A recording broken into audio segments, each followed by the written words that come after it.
એબી ગુજરાતી ન્યૂઝમાં આપનું સ્વાગત છે। ઇલોલ ગામમાં પે એન્ડ યુઝ શૌચાલયની માંગણી નહીં સ્વીકારી તો અનશનની ચીમકી। હિંમતનગર તાલુકાના ઇલોલ ગામમાં ગામ લોકોની માંગણીની રજૂઆત આપણા દેશના લોકલાડીલા વડાપ્રધાનનું એક સ્વપ્ન છે। દરેક ગામ સ્વચ્છ રહે અને તે માટે જે કોઈ શૌચાલય બનાવવા પડે તો તે પણ બનાવવા તેમ સ્પષ્ટપણે જણાવેલ હોવા છતાં આજ દિન સુધી અમારી અરજીઓને ધ્યાને લેવામાં આવેલ નથી અને ઇલોલ ગામમાં ઘણા લાંબા સમયથી શૌચાલય માટેની માંગણી હોવા છતાં આ માંગણી સ્વીકારવામાં આવતી નથી અને જેના કારણે ગામમાં વેપાર ધંધા અર્થે આવતા નાગરિકોને શૌચાલય જવામાં ખૂબ જ તકલીફ પડે છે અને ખાસ કરીને સ્ત્રીઓને વધુ તકલીફ પડતી હોય છે।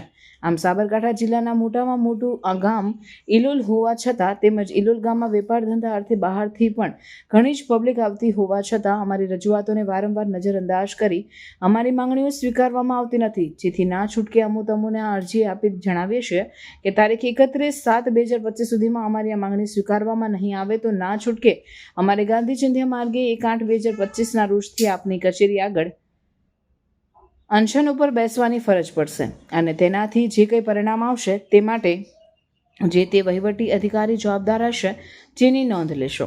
આમ ઉપરોક્ત અમારી અરજીની ગંભીરતા સમજી અમારે કોઈ જ આંદોલન કરવા ન પડે તેવા આશયથી ઇલોલ ગામમાં પે એન્ડ યુઝ શૌચાલયની તાત્કાલિક અસરથી કામ શરૂ કરવા કાર્યવાહી કરવા નમ્ર અરજ છે। સ્થાનિકો જણાવ્યા મુજબ આમ ઉપરોક્ત હકીકત છેલ્લે અમોએ 1/7/2025ના રોજ તલાટી કમ મંત્રી ઇલોલ ગ્રામ પંચાયતને સંબોધીને અરજી આપેલ। તે સિવાય છેલ્લા સતત 4 વર્ષથી ગામના જાગૃત નાગરિકો દ્વારા ઇલોલ ગ્રામ પંચાયતમાં તેમજ આપ સાહેબને અરજીઓ આપેલ હોવા છતાં આજ દિન સુધી ઇલોલ ગામની અંદર પે એન્ડ યુઝ શૌચાલયની કોઈ જ વ્યવસ્થા કરવામાં આવેલ નથી। રિપોર્ટર જવાહર વણઝારા, હિંમતનગર તાલુકાનું સૌથી મોટું ગામ એટલે ઇલોલ। ઇલોલમાં છેલ્લા 4 વર્ષથી ગ્રામજનો દ્વારા જુદી જુદી રીતે અરજીઓ આપવામાં આવી રહી છે, પરંતુ પંચાયત દ્વારા કોઈ જ કાર્યવાહી કરવામાં આવતી નથી। શૌચાલય માટે વડીલો, પુરુષો અને સ્ત્રીઓને ખાસ કરીને બહુ જ તકલીફોનો સામનો કરવો પડે છે। 10,000-1,000થી વધારે વસ્તી ધરાવતું ગામ છે, છતાંય શૌચાલયની કોઈ જ સુવિધા ઉપલબ્ધ નથી।